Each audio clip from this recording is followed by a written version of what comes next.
দেখছি, আপনিও দেখছেন, যেহেতু আমরা একই এলাকার, আর সারা বাংলাদেশেও বিভিন্ন এলাকাতে আমলটা আপনারা অনেকে দেখেছেন। ছোটবেলায় যখন দেখছি তখন বুঝি নাই যে এটা তো মা চাচিরা নিজেরা করে নাই, এটা তো হাদিসের ডাইরেক্ট নির্দেশ। এই বিশেষ করে আমাদের এই অঞ্চলে আলেম ওলামা বেশি ছিলেন, যার কারণে অনেক প্রচলন আছে যেগুলো সরাসরি হাদিসের উপরে আমল আমরা জানি না, ওলামা একরাম চালু করে দিয়ে গেছেন, কিন্তু সেগুলো আজ হারিয়ে গেছে সমাজ থেকে।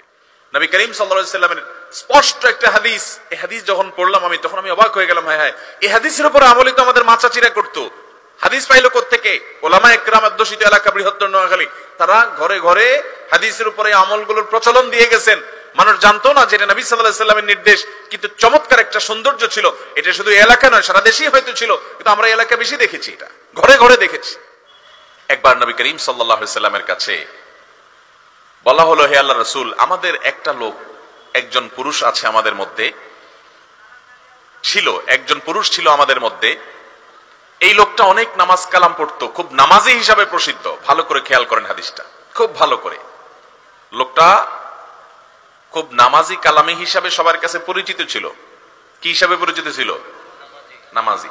অনেক বেশি নামাজ পড়তো, 5 ওয়াক্ত তো বটেই, নফল সুন্নত সব নামাজ পড়তো, নামাজি মানুষ হিসেবে পরিচিত ছিল। শুধু তাই নয়, সে অনেক রোজা রাখতো। রমজানের রোজা তো রাখতোই, এর মানে হলো সুন্নত নফল আর বহু রোজা রাখতো। সে খুব রোজাদার মানুষ হিসেবে প্রসিদ্ধ ছিল। আরো শুনেন, শুধু এখানেই ক্ষান্ত নয়, লোকটা অনেক সাদাকা করত, প্রচুর 2 হাতে দান করত মানুষকে।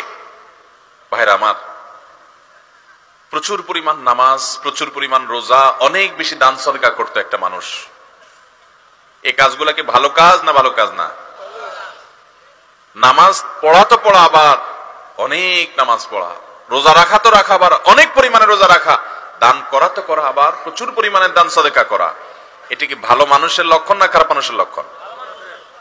সাহাবায়ে কেরাম বলেন, হে আল্লাহর রাসূল, অনেক নামাজ রোজা অনেক দান সাদাকা করলেও এই লোকটার একটা অসুবিধা ছিল, যে তার পাশের বাড়ির লোকদের, পাশের ঘরের লোকদের, পাশের ফ্ল্যাটের মানুষদের, পাশের বিল্ডিং এর মানুষদের, প্রতিবেশী যারা ছিল তাদের সাথে তার সম্পর্কটা ভালো ছিল না, তাদেরকে একটু কষ্ট দিত।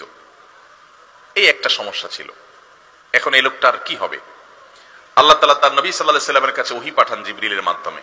এই লোকটার পরিণতি কোথায়, তার ঠিকানা কোথায়, এটা আল্লাহ তাআলা নবী সাল্লাল্লাহু আলাইহি সাল্লামকে জানিয়ে দিয়েছেন। তিনি বলেছেন, তোমরা যে লোকটাকে বলতেছো অনেক নামাজি, অনেক রোজাদার, লোকটা অনেক দান সাদাকা করে, অথচ সে প্রতিবেশীকে কষ্ট দেয়, শুনে রাখো আল্লাহর ফয়সালা হয়েছে তার ব্যাপারে, সে জাহান্নামী। আল্লাহু আকবার। এরপরে সাহাবীরা বলেন, হে আল্লাহর রাসূল, আরেকজন মহিলা আছে, এটা তো পুরুষ, আরেকজন মহিলা আছে, এ আল্লাহর বান্দি, খুব বেশি নামাজ কালাম, খুব বেশি রোজা, খুব বেশি দান সাদাকা করতো, এরকম কোন প্রসিদ্ধি বা পরিচিতি নাই মানুষের মাঝে। ফরজ নামাজগুলো করতো, ফরজ রোজাগুলো রাখতো, ফরজ দান করতো, অর্থাৎ মৌলিক বিষয় তো ঠিক ছিল, কিন্তু অতিরিক্ত খুব বেশি করতেন, এরকম প্রসিদ্ধি, এরকম সুখ্যাতি, এরকম প্রশংসা মানুষের মুখোমুখি ছিল না। সাধারণ মানুষ বলা যেতে পারে। কিন্তু ভদ্রমহিলার একটা দিক ছিল যে তার আশেপাশে প্রতিবেশীর লোকেরা সবাই তার উপরে সন্তুষ্ট ছিল, সবার সাথে তার সুসম্পর্ক ছিল, কারোর সাথে সম্পর্ক সে খারাপ করতো না, কাউকে সে কষ্ট দিত না, এই জিনিসটা তার ছিল। নবী করিম সাল্লাল্লাহু আলাইহি সাল্লাম আল্লাহর কাছ থেকে প্রাপ্ত ওহীর আলোকে বললেন, তোমরা যে ভদ্র মহিলার কথা বলছিলে, যে খুব বেশি নামাজ রোজা করে নাই, খুব বেশি দান সাদকা করে নাই, কিন্তু প্রতিবেশীর অধিকার সে পাই পাই করে আদায় করছে, কখনো প্রতিবেশীকে কষ্ট দেয় নাই, জ্বালা যন্ত্রণা দেয় নাই, এই ভদ্র মহিলা আল্লাহর ফয়সালা হয়েছে, সে জান্নাতি। ও ভাই, প্রতিবেশীর অধিকার বোঝার জন্য আর কি কিছু দরকার আছে? আহা, কিন্তু আমরা কয়জন মানুষ বুকে হাত দিয়ে আল্লাহকে সাক্ষী রেখে বলতে পারবো যে আমি একজন মুসলমান হিসেবে আমার আশপাশে থাকা মানুষগুলোকে আমি কোনো কষ্ট দেই না, কোনো ডিস্টার্ব করি না, কোনো ক্ষতি করি না, পারলে উপকার করি।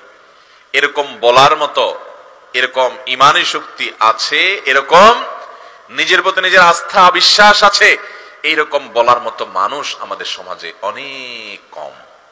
ঠিক না বেঠিক? আমরা নামাজ রোজার গুরুত্ব যতটা বুঝি, আমরা দান সাদাকার গুরুত্ব যতটা বুঝি, ওয়াজ মাহফিল করা, ওয়াজ শোনার গুরুত্ব যতটা বুঝি, বাবারে কোরআন এবং হাদিস এটা জানা বোঝার গুরুত্ব যতটা বুঝি, এই বোঝাটা ঠিক আছে, কিন্তু প্রতিবেশীর অধিকার সম্পর্কে আমাদের সমাজের বেনামাজি আর বেদিনদার মানুষ তো পরের কথা, নামাজি দিনদার মানুষও আমরা সচেতন না। এ হাদিস বলছে শত সহস্র নামাজি, শত সহস্র রোজাদার, শত সহস্র দান দক্ষিণাকারী মানুষ জাহান্নামে। আল্লাহ আল্লাহ জিকির করা যাবে কিনা এটা নিয়ে অনেক আলোচনা আছে, আল্লাহ আল্লাহ জিকির নিয়ে। তবে ইল্লাল্লাহ, শুধু ইল্লাল্লাহ দিয়ে জিকির যেটা, সেটা কোন হাদিস থেকে আসলে এভাবে দলিল দিয়ে প্রমাণ করা কঠিন, সম্ভব না অলমোস্ট। কিন্তু আল্লাহ আল্লাহ এটাকে অনেকে সাবেত করেন। কিন্তু রাসূল আকরাম সাল্লাল্লাহু আলাইহি সাল্লাম জিকিরের যত ফরম্যাট দিয়েছেন সেটা হয় সুবহানাল্লাহ, আন্না আলহামদুলিল্লাহ, আন্না আল্লাহু আকবার, আন্না সুবহানাল্লাহ ওয়া বিহামদিহি সুবহানাল্লাহ আযীম, এই জাতীয় জিকিরগুলো তিনি দিয়েছেন। এটাই হলো সুন্নাহ, রাসূল থেকে সাবেত। রাসূল আকরাম সাল্লাল্লাহু আলাইহি সাল্লামের কোন হাদিস দ্বারায় শুধু আল্লাহ আল্লাহ জিকির 30, 100, 500, 33, 34 এরকম কোন সংখ্যায় পাওয়া যায় না। লা ইলাহা ইল্লাল্লাহ আছে, সুবহানাল্লাহ আছে, আলহামদুলিল্লাহ আছে, হাদিসে যেগুলো বর্ণিত আছে সেগুলো করবেন। আর হ্যাঁ, আল্লাহর নামের জিকির কথা আল্লাহ কোরআনে বলেছেন, ওয়াসাব্বিহ আপনার ওয়াযকুরিসমা রাব্বিকা, তোমার রবের নামের জিকির করো। এখানে পদ্ধতিটা, এই আয়াত অনুযায়ী পদ্ধতিটা রাসূল সাল্লাল্লাহু আলাইহি ওয়াসাল্লাম থেকে নিতে হবে। তিনি কিভাবে করেছেন? তিনি শুধুমাত্র আর রহমান আর রহমান আর রহিম আর রহিম এভাবে জিকির করেছেন কিনা? উত্তর হলো না। তিনি করেছেন পূর্ণাঙ্গ জিকির, লা ইলাহা ইল্লাল্লাহ, সুবহানাল্লাহ, এগুলো সবই আল্লাহর নামের কি জিকির। এভাবে করাটা হলো সুন্নাত।